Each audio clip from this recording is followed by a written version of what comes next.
자, 안녕하세요. 도기환입니다. 자, 오늘은 토요일이죠. 그래서 토요일은 좀 가벼운 주제로 한번 그 공부를 해보려고 합니다. 그래서 이제 여기 보면은 아까 이제 제가 기사를 보다가 요즘에 우리가 이제 투자가 아닙니까? 경매도. 그래서 경매도 투자다 보니까 우리가 이제 제대로 된 판단을 하는 게 상당히 중요하다고 제가 늘상 말씀드렸지 않습니까? 그래서 이제 그 항상 어디든 돈은 벌어요. 제가 늘 말씀드리지만 어디든 번다. 어디든.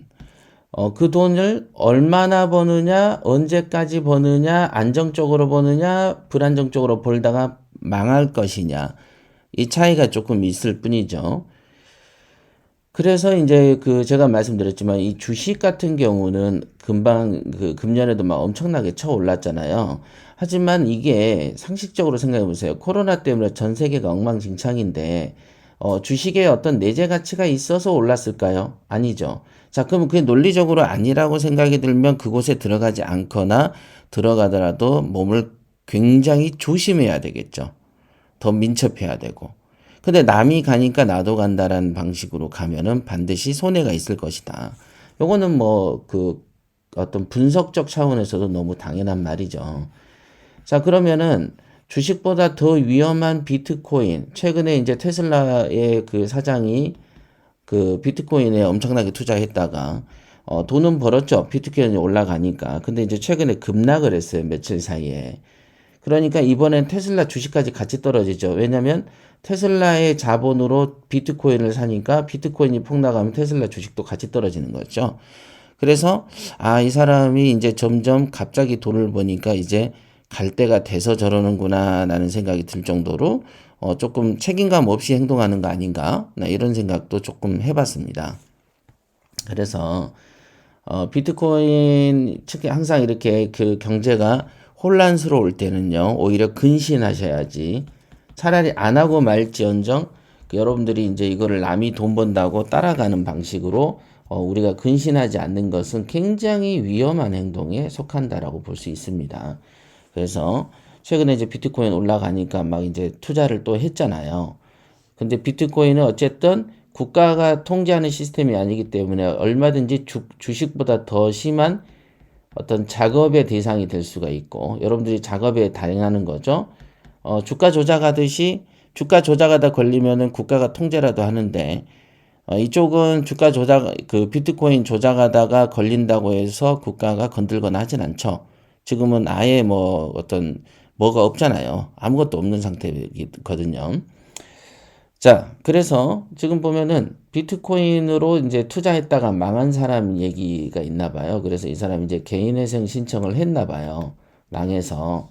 그래서 빚내서 비트코인 하다가 망해서 회생했는데 기각당했다라는 어떤 이제 그 이런 어떤 2월 5일 날 있었던 글인가 보죠.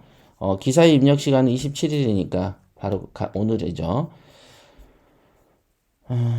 여기 보면은 뭐 어쩌고저쩌고 써놨습니다만은 이제 요거 한번 읽어보면서 그래서 동학개미 열풍에 빚을 내서 그러니까 이런 열풍이라는 게 마치 생각해 보세요. 개미는 개미인 거죠. 개미가 뭉친다고 해서 개미가 아닌 호랑이가 되진 않죠. 근데 이제 동학개미니 서학개미니 하면서 뭉치니까 왠지 자기들이 큰 것처럼 느껴지는데 그거 자체가 바로 환상이라는 거죠. 실체 없는 어떤 그림 같은 거, 돈에 영향을 전혀 주지 않는 어떤 막연한 이름, 타이틀 이런 거에 빠져드는 경우들이 되게 많이 있거든요. 그래서 조심하셔야 된다. 그래서 빚내서 투자하는 개인 투자자가 급증하고 있고요. 자, 원래는 이런 거 국가가 통제해줘야 됩니다. 엉뚱한 걸로 통제하는 공산주의적 사고를 버리고 오히려 이거는 국가가 통제해서 국민들이 재산을 날리지 않게끔 올바른 길을 제시해 줘야 되는데 지금은 그럴 교수도 없고 그 지도자도 없고 우리나라의 어떤 지도자가 지금 부재한 상태죠. 이런 거에 대해서 한마디도 안 합니다. 다 권력에 그 신경이 가 있기 때문에 최근 조정장으로 인한 부진한 수익률에 개인회생을 신청한 사례가 있다. 근데 회생법인이 도덕적 해이라고 기각하는 경우가 있대요. 그래서 최근에 빚내서 코인을 했다가 망해서 회생 신청했는데 기각당했다는 글과 판결문 사진이 올라왔다고 합니다.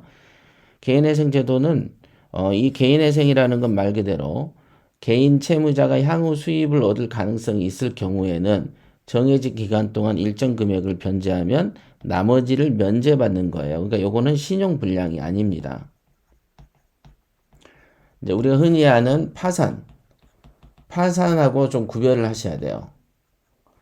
파산하고는 좀 구별을 해서 개인회생은 말 그대로 파산까지는 안 가고 우리가 이제 빚에 뭐 예를 들면 3분의 1만 갚는다든가 뭐 이런 식으로 해서 전체 빚을 탕감시켜주는 뭐 이런 형태의 그 개인회생이에요. 그래서 개인회생은 향후에도 수입을 얻을 가능성이 있으면 신용불량을 피하는 방법으로 사용되고 있습니다. 근데 이제 재판부가 뭐라고 했냐면 채무자는 상당 기간 동안 반복해서 자신의 소득 수준을 넘어서는 비트코인 및 주식 투자 행위로 인해서 채무를 크게 증대시켰다. 행위자의 노동력에 의하지 않고 비교적 단기간에 많은 수익을 얻을 수도 있는 반면 손실 또한 발생할 수 있는 투기성 행위라고 표현했고요. 이 사건과 같이 채무자가 반복해서 주식과 비트코인에 다액을 투자하고 이에 따른 손실이 발생했다는 이유로 개인회생 신청을 한 상황에서 법원이 받아들이게 된다면 투기성의 행위와 무관한 채권자에게 손실이 오롯이 귀속시키게 된다는 거죠. 그죠? 그러니까 채권자 이런 거를 개인회생이라는 거는 어쨌든 일정 부분 채무를 탕감시켜 주기 때문에 그럼 이 사람한테 빚을 빌려준 금융기관과 개인들에게는 피해가 너무 커지죠. 그러니까 막 도박하다가 망해가지고 그 빚을 덜어준다는 것은 국가가 해야 될 일은 아닌 것이죠. 그죠? 그래서 받아들여주지 않았다라고 합니다. 그래서 이익이 발생하면 채무자가 부담하고 손실이 발생하면 채권자가 부담하게 되는 형평성도 위배됐고요. 그 다음에 건전한 경제관념에도 반한다라고 이렇게 봤네요. 재판부는 이 같은 결과는 개인회생 제도의 부작용으로 지적되는 도덕적 해이의 대표적인 유형 중에 하나다. 그래서 도덕적 해이라는 말은 우리가 보험 쪽에서 많이 사용되는 언어입니다. 우리가 이제 보험 사기들을 할 때 주로 도덕적 해이, moral hazard 이렇게 표현하거든요.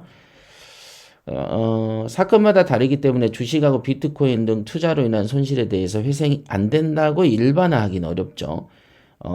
일반화하기는 어렵죠. 예를 들면 다른 사람이 어떤 사람이 있는데 빚이 1억인데 한 7, 8천은 노동 사업을 해서 빚이고 2천이 주식일 수도 있는 거잖아요.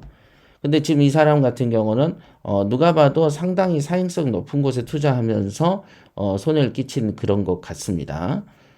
그래서 이제 뭐 어쩌고저쩌고 이렇게 돼 있습니다. 그래서 오늘 이제 그 좀 특별한 소식인데 이거는 비트코인과 주식 투자로 인해서 개인회생이 법원에 의해서 받아들여지지 않는 사례에 대해서 기사를 읽어봤습니다.